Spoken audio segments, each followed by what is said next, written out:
A group of Republican senators this week have sent a letter to the U.S. Department of Justice whining about the fact that the Capitol rioters are allegedly not being treated fairly by the U.S. Department of Justice. The group of senators include Ron Johnson of Wisconsin, Ted Cruz of Texas, Tommy Tuberville of Alabama, Mike Lee of Utah, and Rick Scott of Florida. And I swear to God, anytime there's a horrible thing Republicans have done, you can bet these five are going to be involved in it.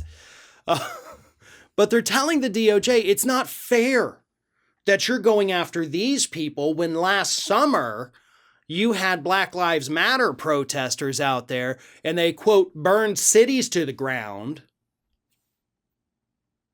Can anybody show me on a map which cities don't exist anymore because they were literally burned to the ground? A city that has no more buildings at all. Everything is gone. The whole city was ash because that's what burned cities to the ground means.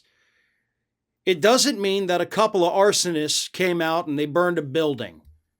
Okay, burned cities to the ground means that the city is gone. And these Republicans who love to speak in hyperboles like this, especially when it's against these, basically organizationless groups that can't sue for slander and defamation, because if they could, I promise you they would be right now.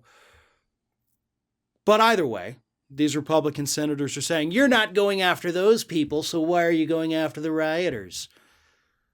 Okay, do I really need to explain this to you? Breaking into the United States Capitol is a federal crime. A federal crime. Really, that's the only answer I need to give you. That is the only answer I need to give you. Walking around saying that you're going to murder the Vice President of the United States, also a federal crime. You can't even say that. You can't say that without it being a federal crime, you idiots. You can't steal government property. Again, federal crime. And of course, we saw the idiots walking out with the podium. We know what they did. It was on TV. Contrast that with what happened last summer, where you had police actively attacking these individuals, going around in their unmarked government vehicles, the big, white panel vans, essentially, rounding them up, taking them in to be booked. So you're sitting here saying it's not fair that they're being prosecuted. Hey, idiots, they arrested people all last summer. But do you know what happened with that?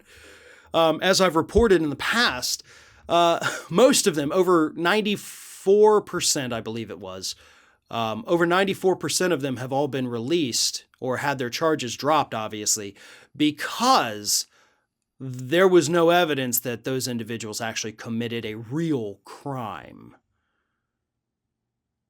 So the ones who committed crimes, yeah, they got them. The ones who didn't were let go because there was no evidence. And you guys should know how the legal system works. If there's no evidence of a crime, you can't do that. But oh well, it is what it is, right? And these Republican senators, these 5 disgusting, subhuman Republican senators, are going to do whatever they can to try to whitewash what happened that day and try to tell us that what Black Lives Matter does is somehow so much worse. But we all saw it unfold on TV. We have seen the photographs. We have seen these idiots bragging about it on social media, posting their videos and then getting arrested for it because they're idiots. We know what happened. And no fancy letter to the DOJ is going to change the facts of that day. Thanks for watching, and if you like what you saw, make sure you subscribe to our YouTube channel for fresh content every single day of the week. Just smash that subscribe button, and of course, don't forget to like, comment, and share the video.